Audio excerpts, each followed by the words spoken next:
Bonsoir à tous et à toutes.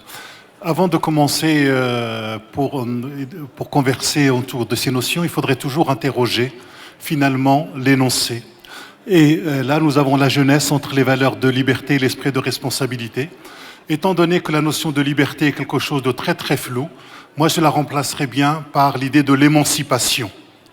Et que la question de l'émancipation est un élément qui est très important, notamment dans la liberté de penser, puisqu'il faut sortir d'un certain nombre de minorités quand on est jeune.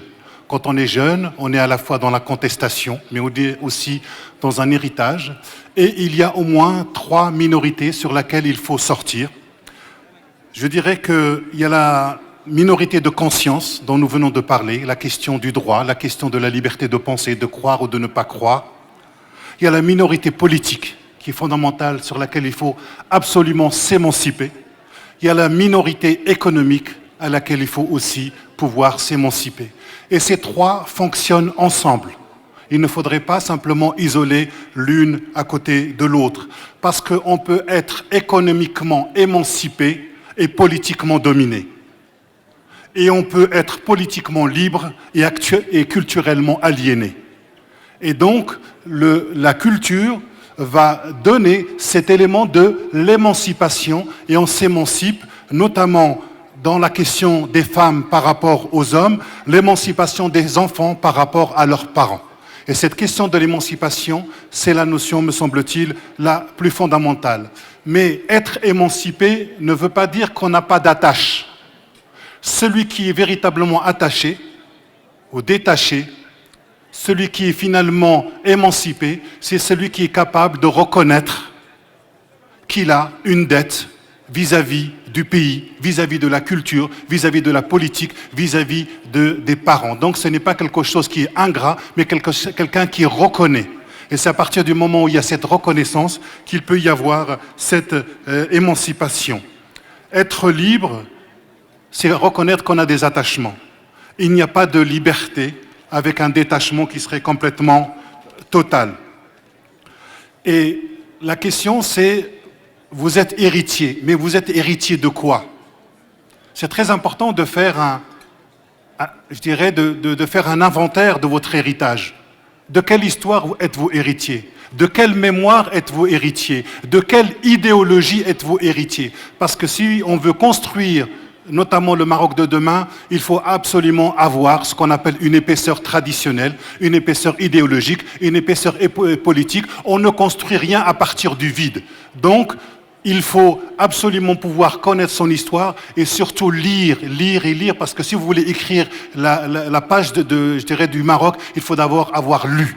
Et ça, c'est très important de mettre ça en avant. Et la question de la responsabilité, il faut l'ouvrir, mais il faut l'ouvrir, je dirais, de manière différente. Il faut l'ouvrir au moins sur 3 éléments. Il faut ouvrir la question de l'imaginaire, parce que les sociétés, quelles qu'elles soient, elles fonctionnent sur un imaginaire. Elles ne fonctionnent pas sur la raison. La question de l'imaginaire est fondamentale. Quel est l'imaginaire du Maroc ou quels sont les imaginaires du Maroc? Et c'est en puisant dans cet imaginaire-là qu'on est capable d'inventer quelque chose de nouveau. Combien de livres de littérature est-on capable de lire? Combien de récits historiques est-on capable de lire pour s'inscrire dans la grande histoire? Et la question de l'imaginaire, elle est importante. Le deuxième élément pour la responsabilité, c'est la douleur. C'est-à-dire qu'il faut avoir le courage de la vérité. Mais le courage de la vérité, c'est aussi se prendre des coups. C'est aussi avoir mal. C'est aussi être capable de tenir, même lorsque vous êtes décrié. Et ça, c'est le courage de la vérité qui se pose, la question de la responsabilité. Et le troisième élément, c'est la distanciation critique. Et je terminerai sur la question du processus démocratique à l'intérieur des partis politiques et comment les jeunes peuvent y participer. La question, c'est qu'il ne peut pas y avoir de démocratie s'il n'y a pas d'individu. Il n'y a pas de démocratie sans la construction d'un sujet libre, autonome et responsable. Et que les sociétés sont fragiles.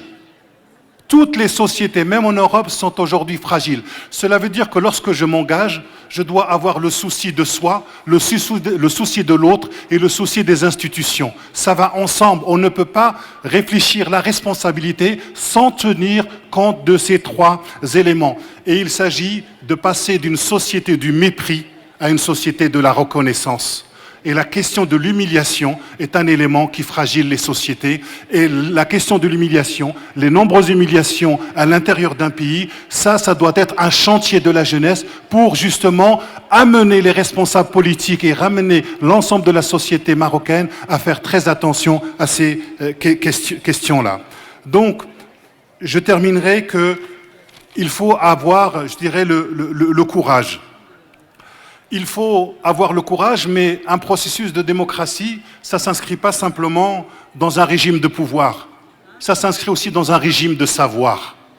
Et qu'une démocratie ou un pays qui ne repose pas sur le savoir n'ira pas très très loin. Donc il faut miser sur la culture, il faut miser absolument sur le savoir. Et je terminerai simplement par cette idée du courage. Le courage, c'est de ne pas déléguer à d'autres le soin de commencer. Et donc, vous avez commencé ici, continuez et bonne chance. Agares, agares. Merci.